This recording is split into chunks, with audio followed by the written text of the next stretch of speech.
and you let her go.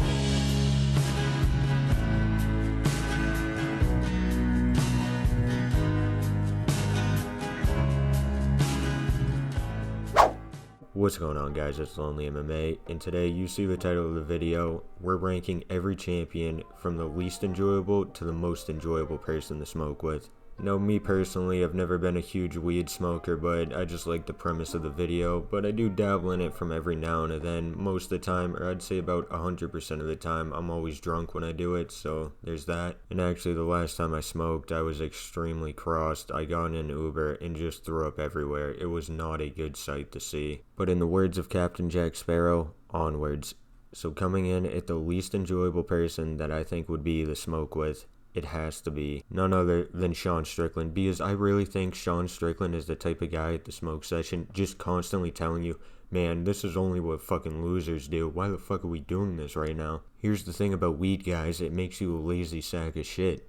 And you'd have to sit there and be like, Sean, chill, we're just trying to have a good time right now. And he'd probably just keep on going on and on and on. And then once you finally get him to settle down, he takes one hit and starts talking about 9/11 conspiracy theories and Israel and all that kind of stuff. And at that point, you're just completely checked out and want to go home. So yeah, Sean Strickland strikes me as a horrible person to smoke with. Coming up next, though, actually, I just want to say this for a second. Looking at this entire list of champions, I would love to smoke with all of these guys, but I'm just ranking them accordingly. So next, though, I'm going to go with Peter Yan. For some reason, Peter Yan has always struck me as the type of dude who thinks he's a lot cooler than he actually is. And I feel like during the session, he would just be like a little wasp flying around your ear, just being like a little dickhead. Like, you'd be like, Yan, pass the fucking blunt, bro. It's been 10 minutes and you haven't fucking moved that thing an inch. He'd be like, nah, bro, I just got it. You're overreacting. And then he'd probably get up and give me like a light shove, and I'd be like, alright, that's it. I'd rather smoke with my fucking grandma than smoke with Peter Yan.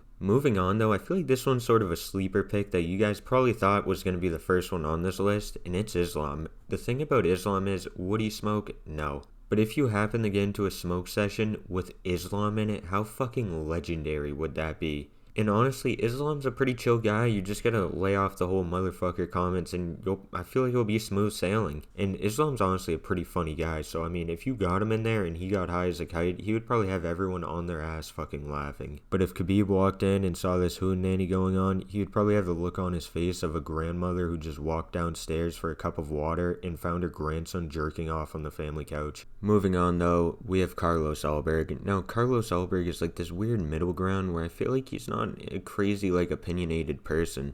Like, he's not really putting everything he thinks out on the internet, so I don't have much to work with. But what I do have to work with is his background, and let me tell you, his background is pretty freaky. And now, his background entails that he was a male performer before he started fighting. They used to call him, like, Black Jag or something. That's actually his current UFC nickname. It's just a little bit weird and off-putting to me, and I do just want to say I have no problem with that kind of stuff. At the end of the day, you do you. I have no right to criticize you on anything. I'm just some loser who makes YouTube videos in my bedroom. But that being said, I've known and heard some stories about some people when they take a substance, like they smoke weed or drink alcohol, some switch flips in their brain and they start acting very suspect. Like they start doing and saying some weird stuff, if you know what I mean. So, moving on from that, I would be a little bit scared of that happening to Carlos Alberg. I could see it happening. But other than that, I think he's a pretty chill dude, and that's why he really sits in like the middle area right here. Moving on, though, next up we got Tom Aspinall. Now, Tom Aspinall is a weird case because I feel like he seems like a very cool dude. But then at other times I see him and I'm like, oh my god, this dude's like a little bit weird. Like if I'm in a smoke session, Tom Aspinall's there, there's some girls there, and he pulls out the what would it take to finger you thing. I would look at him like that one picture of that soldier with a 1,000-yard stare, because I know right then and there the session's over. These girls are never talking to us again. And I don't know, another thing I'd be worried about is maybe like after, if he got so high, maybe because his eyes are already red, they would probably turn like fucking purple or something, and that might cause me to freak out. But all that stuff aside, Tom Aspinall strikes me as a real stand-up man. So on to the next one. Next up, I got Justin Gaethje. Now, Justin Gaethje, I think the thing I'm worried about is him smoking so much and me trying to catch up with him, and I just get way too high. I start freaking out. Because Justin Gaethje is known to be a big stoner, and on the other hand, I just don't know too much about Justin Gaethje. And out of everybody on this list, I would say sadly Justin Gaethje probably has the worst case of CTE. On the other hand though, the dude just won the belt at the White House. This would be equivalent to sparking up with fucking Teddy Roosevelt. So yeah, smoking with Justin Gaethje would be pretty sick aside from those few things that I mentioned. But moving on to the top two, coming in at number 2, I'm going to have to go with Joshua Van. Now it's honestly one reason that has Joshua Van so high.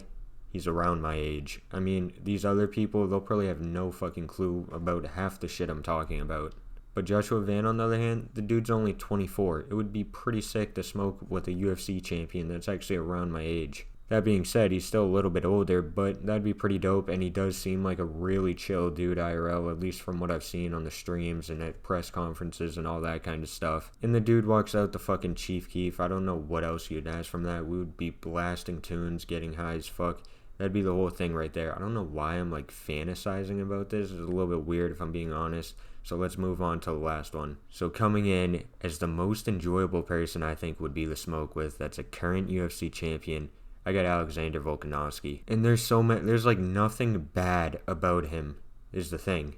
I feel like he would have so much wisdom to give me. It would be like going to the fucking Greybeards in Skyrim and them just bestowing their wisdom upon me if I was smoking with Alexander Volkanovski. And also on the other hand, when the munchies hit, there is no better person on this planet to have right by your side than Alexander Volkanovski. I mean, I'm taking him over Gordon Ramsay. I'm taking him over any other chef in the world. That's the man right there. That is the person I'd want to smoke with out of everyone on this list. But yeah, that's probably going to do it for this video. As always, let me know down below in the comments your ranking, how you would rank them. And I will see you guys in the next one. Peace.